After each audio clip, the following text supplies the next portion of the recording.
Hi, it's Danny. Thank you for checking out this short video about abdominal muscles, first in a little series. Let's locate the rectus abdominis, the six-pack. From your xiphoid process, you can palpate here. You can sit or stand for this. Bottom 5 ribs, costal cartilage here, right down to the pubic bone. So these muscles flex the torso. They do a bit of pelvic tilting along with other muscles. So let's bring those two bony landmarks together and then further apart. Let the muscles cross and uncross. You can even brush your hands here, longer, shorter.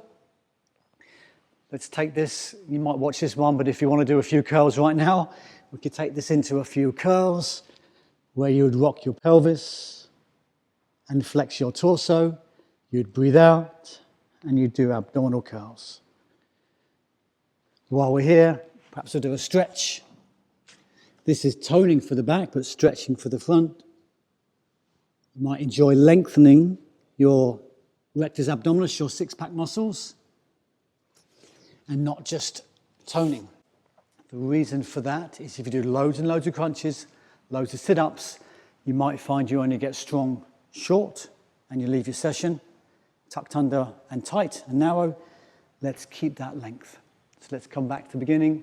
Let's do one or two more where you bring these two landmarks closer, stretch them apart. Now keep up, take a nice breath in, relax to the center.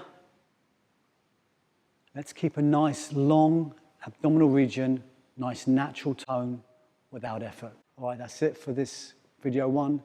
Thanks for joining in.